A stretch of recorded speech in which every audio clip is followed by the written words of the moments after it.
هذه البطولة.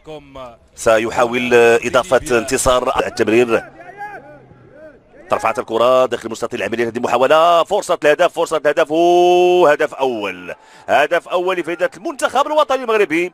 جاء في حدود الدقيقة الثانية بواسطة آدم بوغازير.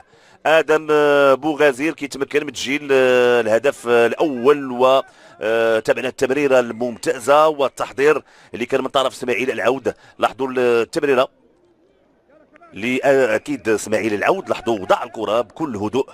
فراغ كان كبير على مستوى الدفاع ديال المنتخب الليبي، استثمروا بشكل ممتاز المنتخب الوطني المغربي. اذا هدف اول.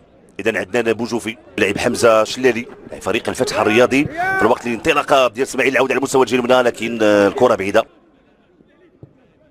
هذه محاوله تمرير داخل المستطيل العمليات، لكن التغطيه حاضره لفائده المنتخب الليبي. محمد كباني، تمريره، محاوله خطيره لفائده المنتخب الليبي. حذاري حذاري، والهدف، هدف التعادل لفائده المنتخب الليبي.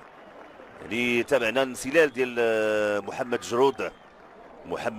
جرود تمكن من انسلال وراء ظهر المدافعين، وخدا الكره، دخل داخل مستطيل العمليات، يضع الكره في شباك الحارس ادم مواك. وبالتالي المنتخب الليبي كيتمكن في حدود الدقيقه العاشره من العوده في النتيجه ديال هذه الجوله الاولى. نتابع من جديد. لاحظوا التمريره ثم انطلاقه ديال اللاعب محمد جرود، حاول اللاعب والمدافع حمزه شلالي، لكن كذلك ادم مواك. اذا تعادل ايجابي، هدف لمثل بين المنتخبين، هدف تعادل لفائده المنتخب الليبي. لاحظوا الانطلاقه ديال اللاعب جرود، سل من المدافعين. التنافس كان بين اسماعيل العود وكذلك اللاعب عياد ابراهيم، كيبحثوا على حافز. لعبات الكره دائريه مباشره في القائم الاول، تدخل وابعاد الكره، تعود من جديد لفائده العناصر الوطنيه. تمريره داخل مستطيل العمليات، هذه فرصه لفائده المنتخب الوطني المغربي الراسيه، لكن جانبا.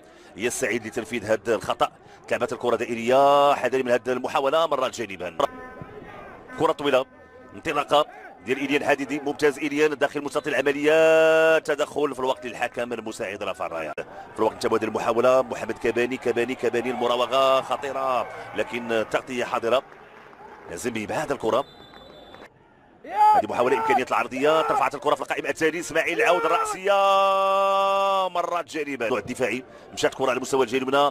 مهدي محمول، هذه محاوله امكانيه العرضيه، رفعت الكره، امكانيه تسديده، مرات جانبا. غادي نتابعوا التمريره ديال مهدي محمول داخل مستطيل العمليات.